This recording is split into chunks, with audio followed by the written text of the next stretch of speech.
जी अस्सलाम वालेकुम भाईजान मैं मज़दूर आदमी हूँ। ये छोटी सी गाड़ी है मेरे पास पिकअप, जिसका मैंने अभी 125 रुपये टूल प्लाज़ा अदा किया है और इसके ये शेखपुरा रोड से तकरीबन 20 किलोमीटर आके टूल प्लाज़ा है। शेखपुरा से 20 से भी कम है।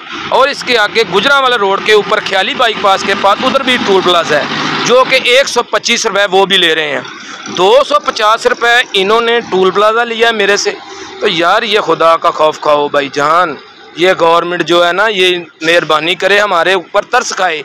मैं भी ड्राइवर आदमी, मैं क्या बच्चों को लेके दूँ, क्या खवाऊँ, क्या पिलाऊँ। ये देखो ये 800 सीसी ये पिकअप है मेरी, ये इसका नंबर चेक कर लें, FDS 8642।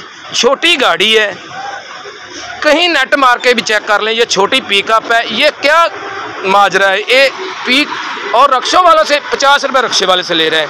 मज़दूर आदमी से रक्शे वाले के 6 सवारी बैठती है, वो क्या किराया ले और क्या इनको दे भाई। और जो भी ड्राइवर मेरी ये वीडियो देखेंगे और देख रहे हैं, मेहरबानी करें, हुकूमत के आगे मुतालबा करें कि ये जो काम है ना, ये बहुत सख्त है, ड्राइवरों के लिए बहुत सख्त है। ये आदमी बड़ी गाड़ी लेके निकला है, इसका टूल प्लाज़ा भी बहुत ज़्यादा होगा। मैंने नहीं इससे पूछा, लेकिन ये जो भाई गाड़ी लेके निकल रहे हैं ना सारी, ये देख लें बड़ी गाड़ी, ये बड़ी गाड़ियों वाले भी मेरी बात सुन लें। मेहरबानी करके आप बोलें और बोलें। शुक्रिया, मेहरबानी।